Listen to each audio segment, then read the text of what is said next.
What's up, guys? We're back with another episode of the Present Tense from the Outer Banks. Today, I'm joined by a familiar face, Kylie Swanick, joining the Present Tense for the second time. How does it feel to be back, Kylie? Oh, it's great. It's a great day, great day. I'm so stoked to be here. Yeah, no, I'm stoked to be here too. We're gonna surf a little bit after this, our last day in the Outer Banks. But Kylie, what has been your favorite part of this Outer Banks trip so far? Definitely all the surfing. Yesterday morning was absolutely insane for me. I came out by myself early morning yesterday, and it was real scenic. It was kind of foggy. I got down to the water and there was a little snail on my board, and the snail said to me, like, slow down, Kylie. And I took a moment, I took a moment to really take it all in, and I went out in the water. There was dolphins riding the waves. It was insane. I got the best turn I think I've ever done, like, after all week of really working on riding the shoulders and stuff. I'm really happy about that. Yeah, no, that's dope. I have to say my favorite part, probably, in addition to everything you said with the surfing and stuff, no snails talked to me though, which is a little bit disappointing, but I'd probably say Jockey's Ridge. That was pretty cool. It's this, for those of you who don't know, it's this really cool place in Outer Banks with these sand dunes. I mean, the sunset, the vibes were immaculate. Yeah, it was beautiful. It was these giant sand dunes, and the sun was going down over the bay, and we were just sitting on top of the dunes. It was cool. Yeah, no, it was super vibey. But Kylie, my next question I want to ask you is, what do you think the biggest lesson that surfing has taught you? The biggest lesson surfing's taught me is, I think, honestly, better social skills. Like, just being able to go out, paddle up next to anybody. How good, no matter like where they're from or how good they are, just being able, or how bad they are, just being able to go up and be like, what's up, man? How are you? Where are you from? Like, what's going on today? And it's cool. Yeah, no, that's dope. Being able to just smile and wave. Yeah, no, you definitely, and you're really good at that too, talking to everyone in the water. You know everyone on our street already.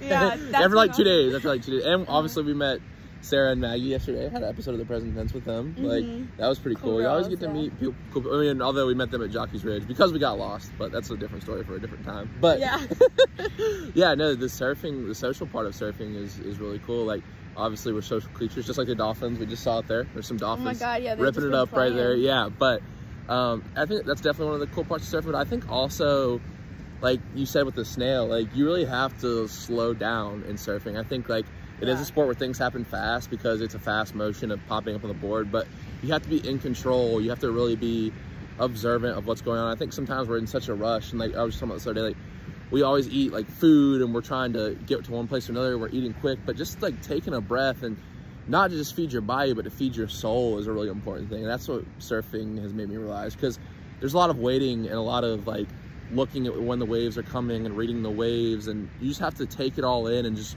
embrace that kind of like downtime out there as well. You know what I mean? Because like obviously like the motion where you're getting up, that's awesome and that's quick and it's fast and it's exciting, but just also the down moments where you're just taking it all in, it's just really like good for your soul, just looking at the ocean. You know what I mean? Yeah, and even in the whole process of like catching and riding a wave, the more you slow down, of like you feel yourself catching the whole momentum, and then you see your foot pop up. It's just mindless, and it goes one step at a time. Yeah, it's just yeah, when you live life like that, just slowing down every moment, it's so enjoyable.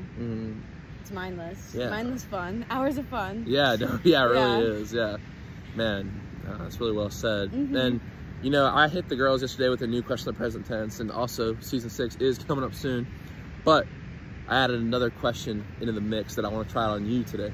So it is, what is something you wish that someone would have told you earlier in your life? Earlier in my life? How early? What are you saying? You can, like, so for example, like, you know something now that you wish someone would have told you earlier. Like a lesson that someone would have told you about. I wish someone would have told me more about, I guess, how to use my money better. Because now that I've learned a lot, now that I'm 21, it's really important to save and everything, and I've learned a lot about, like, all that realm, but if I had learned earlier, I think I would be making better decisions. Oh yeah, that's true. Yeah. I'm gonna take it a little bit different direction. I think I'd say it's okay to feel feelings. I think sometimes, like, especially as men, like, there's a concept like you can't ever feel disappointed or sad at failures. But I think that recognizing that you're feeling a certain way is really important. And just like the ocean tides, feelings come and go. And I think it's just important to embrace all the feelings that life brings you. You shouldn't feel happy all the time. You shouldn't feel sad all the time. You should just enjoy all the feelings. Like, you know what I mean? I think you have to take the highs and the lows. Yeah. You know what I mean? And what I've loved about life so far is just all the lessons I have learned they've come at the perfect times. You feel like that's a coincidence, or you feel like that's just the way it happens? Yeah, just the way I think. I think it's the way it happens. Yeah. You think everything happens for a reason? Not really, actually. Really? I used to be a lot of really into like horoscopes and all that, and everything's connected and it all happens for a reason, like super voodoo juju. But now I really think there's a part of me that's like, I think we're all just here to be happy and do, like, put your best vibes out there. We're just humans on Earth. I think just like all the animals. I feel like I have to disagree with you. I feel like everything does happen for a reason. Yeah, you can do so many different views on it. Yeah, I mean, and I think, like, I think sometimes we can't, I think everything happens for a reason, but sometimes we can't know, and maybe we'll never know why it happened, but we just have to, like, I think I just believe deep down that it does happen for a reason. You know what I mean? Yeah. If that makes sense. Gives you a lot of hope. Yeah. Yeah, we'll see. We'll see if my view stays like that, but I feel like everything up to this point, like, and I think that's the tough part is, like, humans, we're constantly trying to explain, like, why everything happens. And, like, for me, it's like, you know, I want to explain why every little moment in my life has happened the way it has, but at the same time, like, you can't really do that. And you have to live it. Like, I want to take some of the philosophy you have of just, like, you know, just vibe out and not worry about that all the time. You know what I mean? Because I feel like if you think about it, even if that is the case, everything is, like, happening for a plan, happening for a reason. You can't control it, so what's the point of, like, thinking about it? You know what I mean? Exactly. And there's been a lot of studies, actually, that when you're going through difficult times in your life, psychologically, it feels like time's moving slower and it's a long period of your life. And it's definitely a good way it's a good perspective to have that gives you, like, mental toughness to get through these times. Which is cool to think about. But for me, that's how I really look at it. Like, yeah, you can try and put the pieces together all you want, but... That's interesting. Yeah. Now, one thing I wanted to ask you about that we kind of got to yesterday, we talked with Sarah and Maggie after the episode, and we were just chilling on the dock there, is about this, like, idea of negative ions in the water and how the water is good for yourself. Can you tell us about that a little bit? I really just know the basics of it, like the physics of the human body and the ocean are really compatible together, which is so interesting. Like, the white water in the oceans, because it's all that potential energy rising in the wave and it crashes. All these, like, ions of the earth are released in that, and when that hits your body, the neurons that fire in your brain, that's like the first impulse of, like, movement, and your body gives off all these ions and all these, like, pheromones and stuff all the time. And so basically the ocean really washes away all your worries. And it's really scientific. Literally and metaphorically. Yeah. I did a lot of just learning about that the past, like, year and a half. One of my favorite things to think about is actually, like, the occipital lobe of your brain.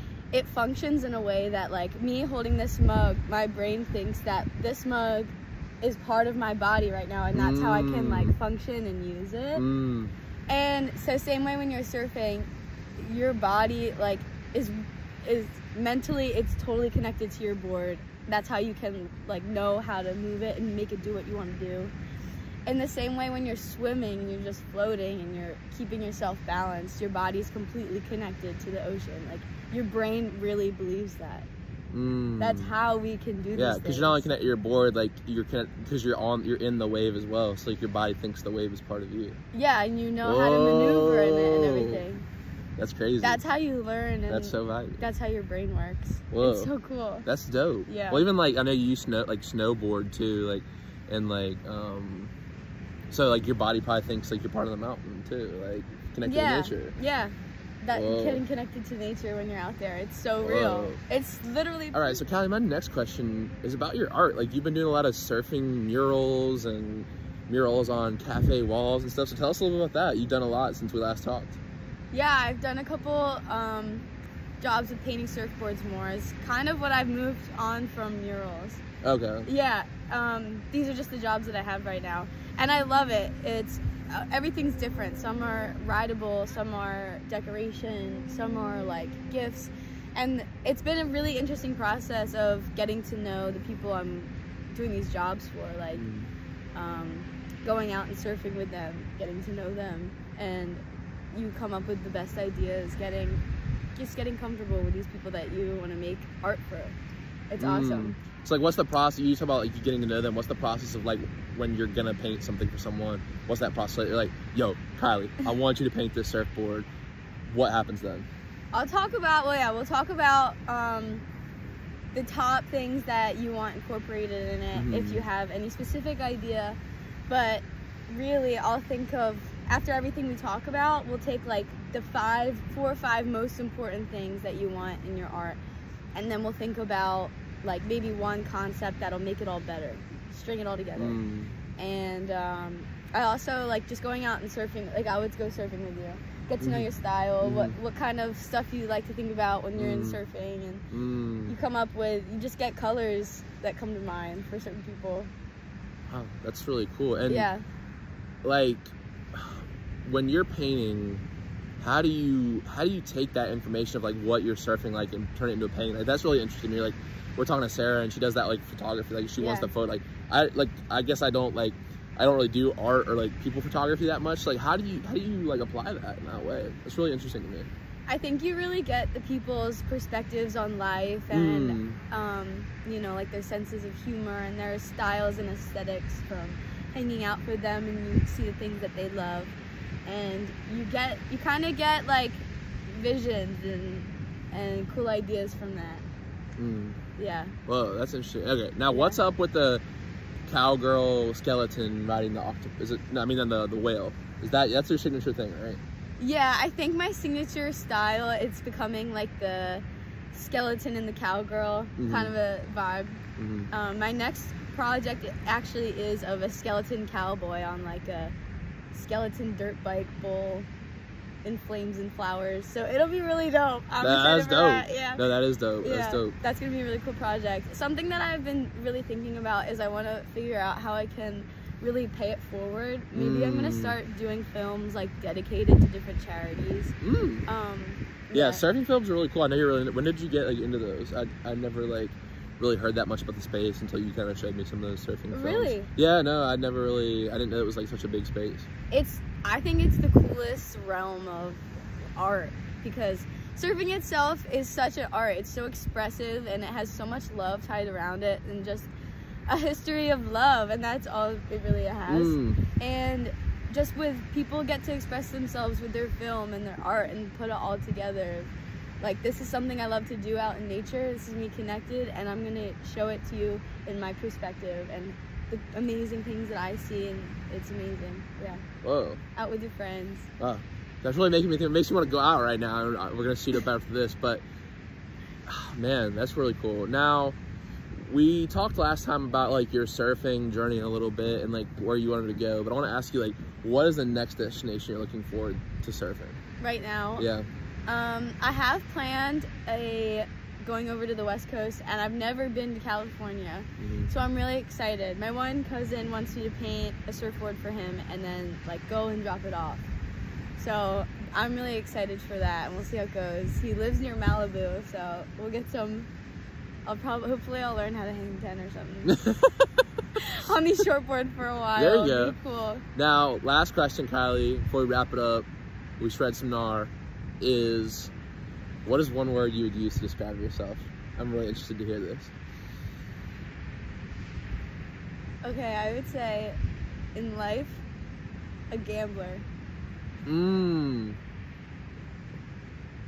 Lately, like, when I'm surfing, I always think of that song, The Gambler. Yeah. It's you gotta know when to hold 'em, know when to walk away. Yeah. Yeah, and I think, like, that's been stuck in my head all week, and so that just came to my mind. I think that I really go like from like destination to destination, and just kind of what comes to me, saying yes and no to things that I love. Yeah, when it's time to go. Wow, that's such a great way to end the pod. Yeah. Wow. Thanks, dope. See ya.